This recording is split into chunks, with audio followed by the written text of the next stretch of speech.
Why are we always in such a hurry? I did that on purpose, if you wanted to know. We're starting with a brand new series tonight called The Ruthless Elimination of Hurry.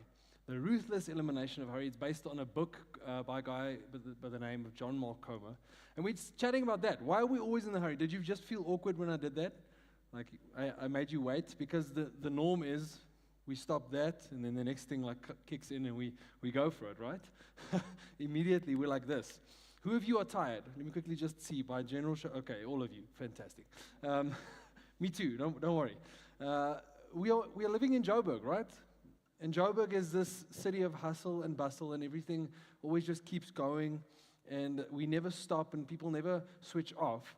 And when you look at the life of Jesus, he didn't live that way. He was very busy, but he wasn't hurried. The ruthless elimination of hurry. This is what we're going to be chatting about. Now, I quickly want to say before we dive in, I know last week I said that we are jumping into a series called, what do we call it? Careful what you wish for, right? We are holding on to those things. We have got your responses, interesting as they are, and we're holding on to them. We are going to do that, just not this week. We felt that there's something else that we just first need to address in our church. And then we're going to get to those things. So don't stress. And we'll even give you more chance to give us your responses, to tell us what we're going to speak about. We've done stuff like that in the past, and it's always great fun. But we just experienced that we want to speak about this topic, the ruthless elimination of hurry. Here's the thing that I want to do tonight. I want to, by way of introduction, just for the series, talk about how do we get an unhurried life. What's the answer? What's the antidote to the hurried life? I think the answer to the unhurried life is we need to get first things first.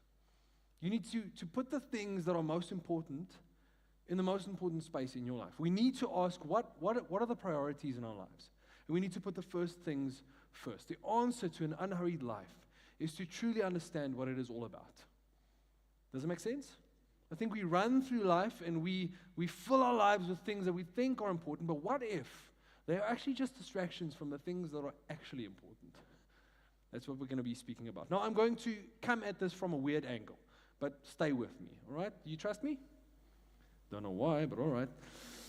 Turn with me to Matthew 16. Matthew 16, fascinating piece of scripture that we're going to be looking at. Background. Jesus and the disciples have just been ministering, and they're going to a new city. They are moving from one space to another, and on the way there, Jesus makes some calls, and he changes direction, and he says, we need to go to the district of Caesarea Philippi. Caesarea Philippi, which is fascinating. We're going to be jumping into why that is fascinating in a moment. Are you there? Matthew 16? Let's read together. Now, when Jesus came into the district of Caesarea Philippi, he asked his disciples, who do the people say that the Son of Man is? He's speaking about himself. And they said, some say John the Baptist, others say Elijah, and others Jeremiah or one of the prophets. He said to them, all right, guys, but who do you say I am? Who do you say I am? Simon Peter, extrovert that he is, replies, you are the Christ, the Son of the living God. And Jesus answered him, blessed are you, Simon Bar-Jonah, which means Simon, son of Jonah. The word bar is just Hebrew for son of. Don't know why they didn't translate that. It's very interesting. For flesh and blood has not revealed this to you, but my Father who is in heaven. And I tell you, you are Peter. Changes his name, right? Gives him a new statement. It's like his graduation ceremony. You are now Peter. And on this rock, now, spoiler alert, the name Peter, the Greek is Kepha, means rock. And he says, on this rock, I will build my what? Church service. Francois. Who gets the reference? That's not what he says. He doesn't say, I will build my church service. I won't build my small group. I won't build my sermon or my pastor. I will build my church. Crucial that we understand what Jesus does here. Before we get to that, we need to quickly speak about where this happens, because that is crucially important. If you don't know this yet, if the Bible tells you a specific detail that isn't it doesn't look important to be there, it is. The guys who wrote this were incredibly intentional with what they included in this book and what they left out. You can see actually in the Gospel of John, he says, Jesus did a lot of other things, but I don't have time to tell you about all of them. So the things I've told you is so that you can know he's the Son of God. He's very intentional with what he puts in and what he leaves out. And they put in for us, they include the detail that Jesus goes to Caesarea Philippi. Now, what's interesting about this place is it was known as the gates of hell. The gates of hell. Why do I say that? So, a little bit of background. If you go to this area, today even, if you go there, you can find what they call the Banias waterfall. It's a massive waterfall that goes into a pool, and there's this massive pool which runs into a bunch of rivers in the area. It's the only water for a while. It's this almost like oasis, and it comes from the Jordan River, and it's this little waterfall that goes in there. And in this area, the Greek mythology had a god called Pan. Have you seen him? Who's watched the Chronicles of Narnia? But the first movie, third book, first movie, the Lion, the Witch, and the Wardrobe. You know Mr. Tumnus? Traitor. I'm kidding. So Pan, the Greek god Pan, looks a lot like that. He's a satyr. And he's this god of agriculture and this god of the wild, the god of sex. He's the god of joy and finding joy in beautiful things. And he was worshipped in that area. They actually believed that in the winter, Pan and all his other god friends jumped into the pool, and this pool was a dimension, a gate to hell, to the spirit realm. So Pan and his god friends went into the pool in the winter, and then in the spring, or just before the spring, all the people who were Greeks in the area would actually come to this area, Caesarea Philippi, and they would worship there and do incredibly weird things to almost call Pan back into the world, to call him out of his pool, out of the gates of hell, to come back and give life to the winter. That's what happened in this area, and more than that, there was actually other religious practices happening here, and actually a lot of dark things happening here, a lot of brokenness. People were having like sexual rituals to celebrate Pan as the god of sex, and they had actually like sodomy in that place, and they had bestiality in that place. It was this very broken space where these religious practices that were just coming out of a broken world were being practiced blatantly in front of the world. And Jesus tells the boys, we need to go there.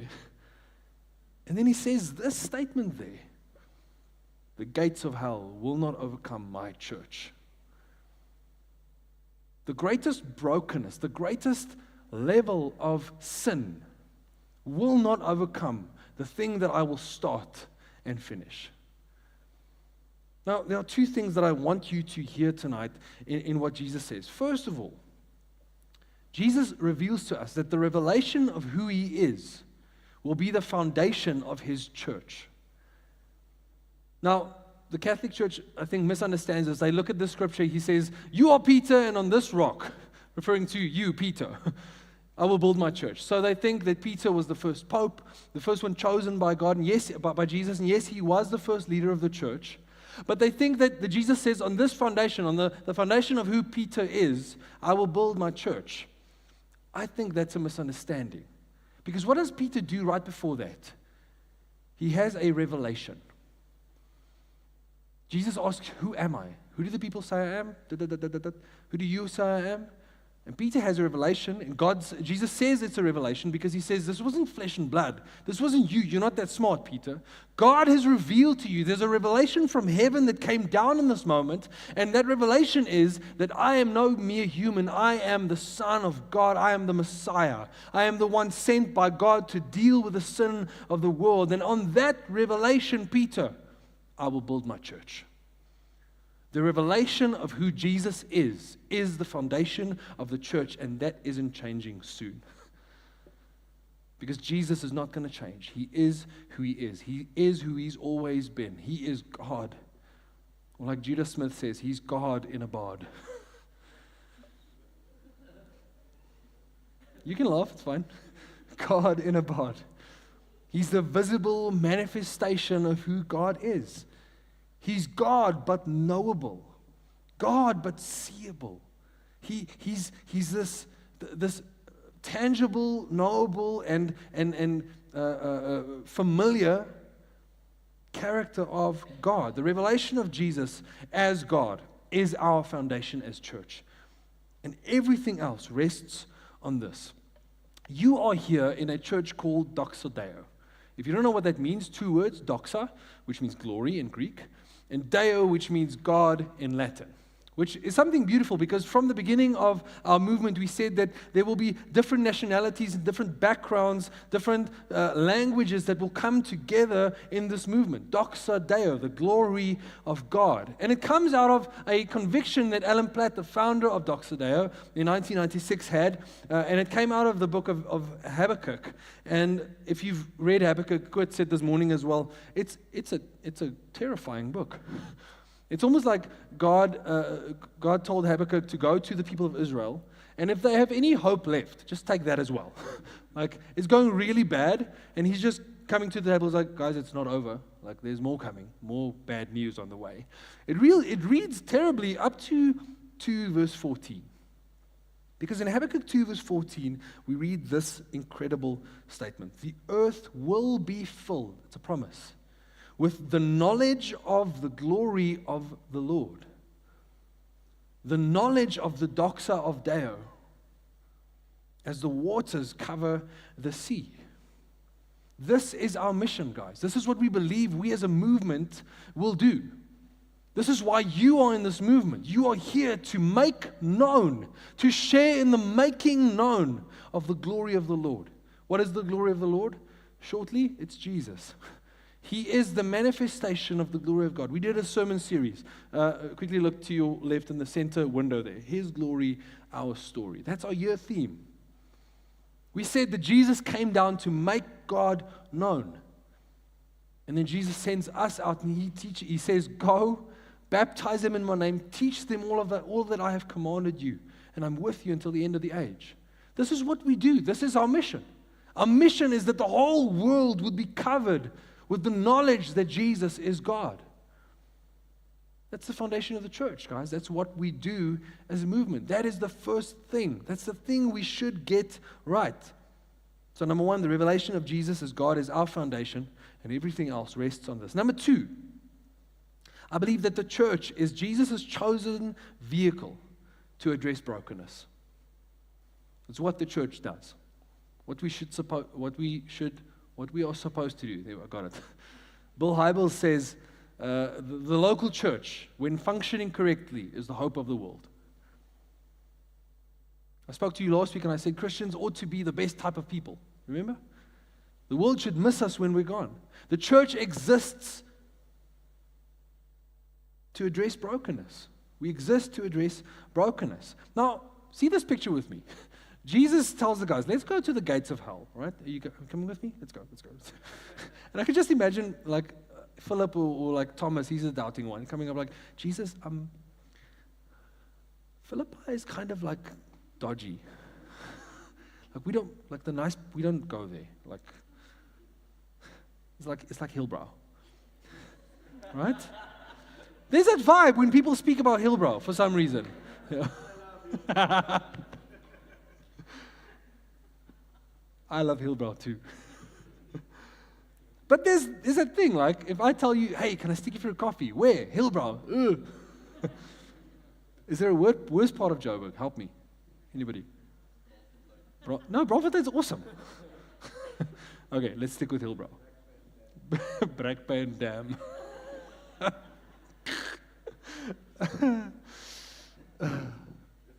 No, there's this stigma around the area, and when you come there, it's actually beautiful. They're cleaning up the city. I don't know if you know. They're cleaning up the city. It's beautiful. It's actually beautiful when you go to parts of Hillbrow now. But I can just imagine one of the disciples going to Jesus like that's not a nice people don't go there. Jews don't go. That's like a Greek worship place. We don't go there. And Jesus says, come on, guys, let's go. And he goes to this place where all this, like, for lack of a better word, like satanic activity is happening. A place literally known as the spawning point of hell. And Jesus goes in there and he makes these statements. He says, this, guys, is no match for my kingdom. It's such a bold statement. He's walking into the enemy's camp, in front of the gates. He's like, is this all you got? What I will start, this will be no match for that. What can we take out of this? The church, guys, brokenness has no chance against us. If true love exists, if true love is acted out in the church, no brokenness can overcome that. No evil can overcome that.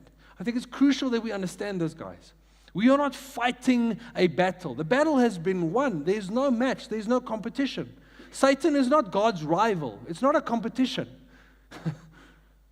You need to understand this. The church doesn't stand in a battle against brokenness. We stand in authority and victory, and we just claim what is already the Lord's. The enemy's camp has already been overwhelmed by Jesus. And we as the church, we are going into the brokenness. Now, how does he do that? Once again, he doesn't say, on this rock I will build my pastor, and he will do the work. He will go to the broken people. No. He doesn't say that, guys. He doesn't say that he will give his small group. He doesn't say he will give his church building. He doesn't say he will give his outreach program. He will build his church, and the gates of hell will not overcome it. Not the pastor, not the leader, the church. You, and you, and you. The church is not this building, guys. I mean, this can burn down. I knocked, it's fine. This can burn down and we can still be church. You and me, we're church. Church just means gathering. It's where God's people gather. That is church, ecclesia. That's what it means, literally what it means. It's the gathering of God's people. You and me, that's what he will start. And we will address the brokenness.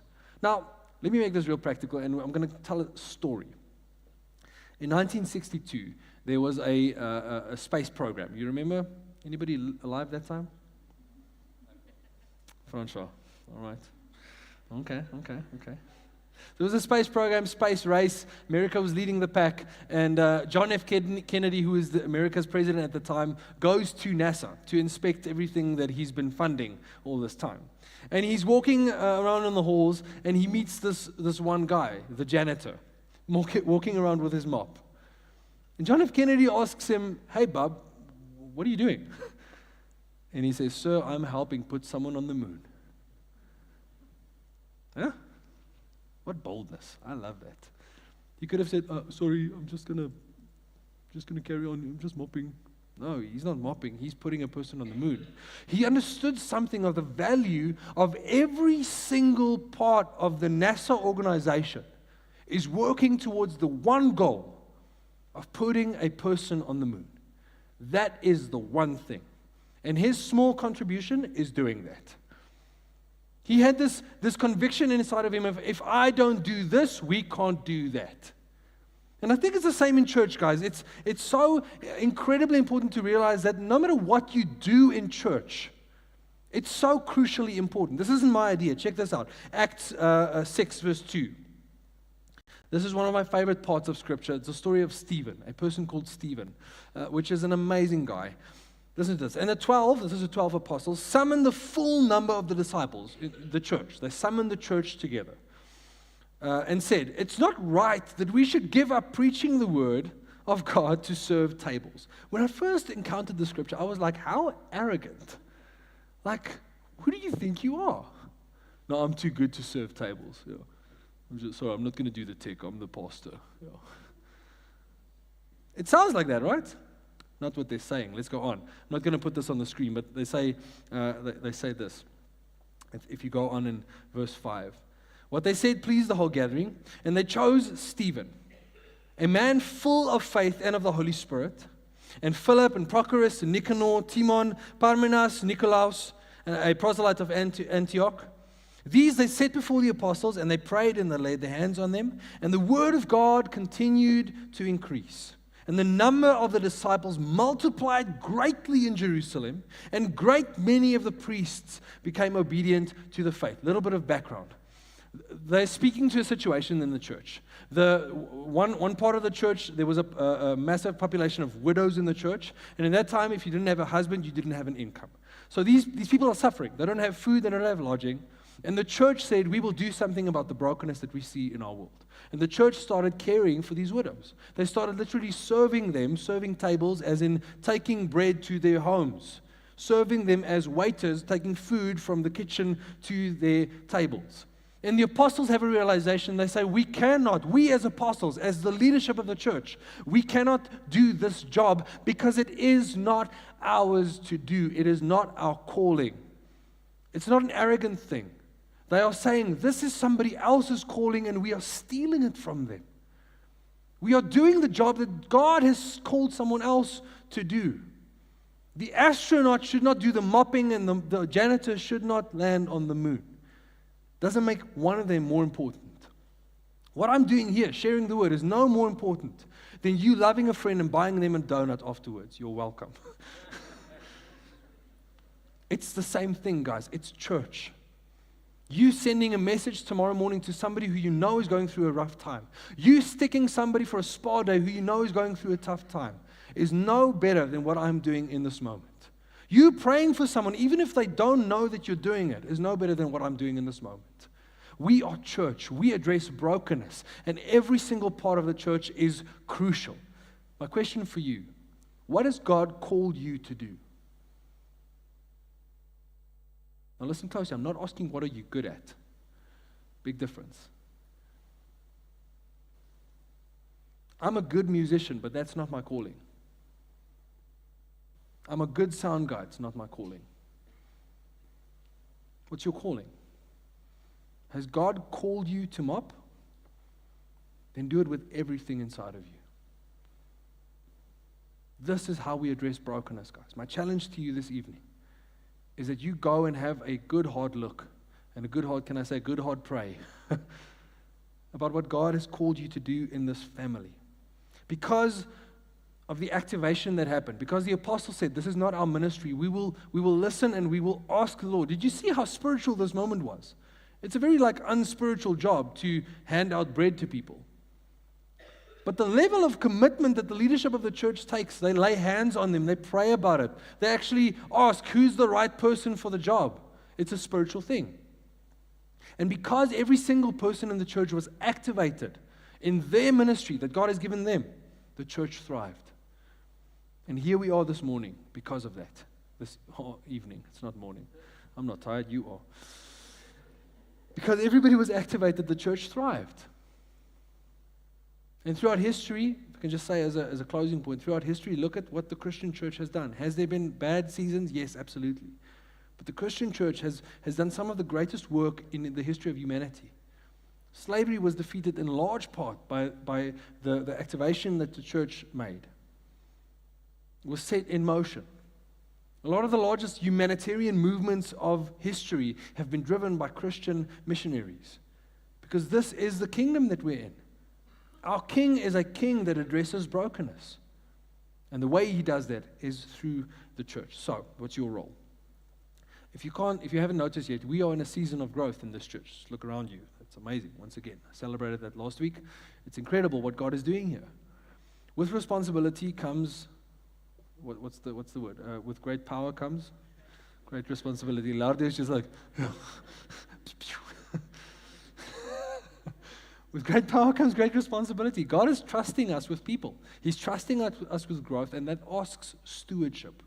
It asks that we all ask, what is my role? You have a part to play. I'm not just saying that. You have a part to play. There's a mop that you need to pick up. Or there's a spaceship you need to get into. Whatever it is, whatever God is calling you to, I want to challenge you to really just actively go and search for that thing. And then don't just think about it. Act on it. Come and speak to us. If there isn't a ministry at church, come and speak to us. Start one. We will help you start one. Where's Melissa? And is Jada here tonight? I don't think so. No. There's a perfect example. 2 people saying, hey, we want to start something. I was like, great, do it.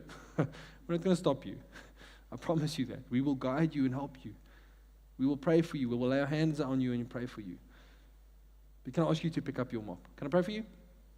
Fantastic. Let's do it. Father, thank you so much for calling. Thank you, Lord, that you have a place and a part for all of us to play in your kingdom.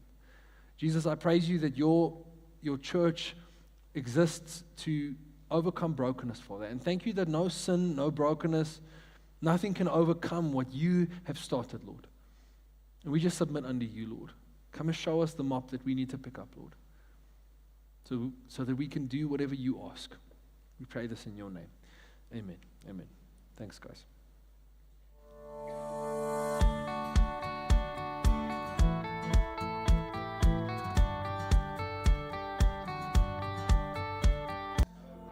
I don't know if you can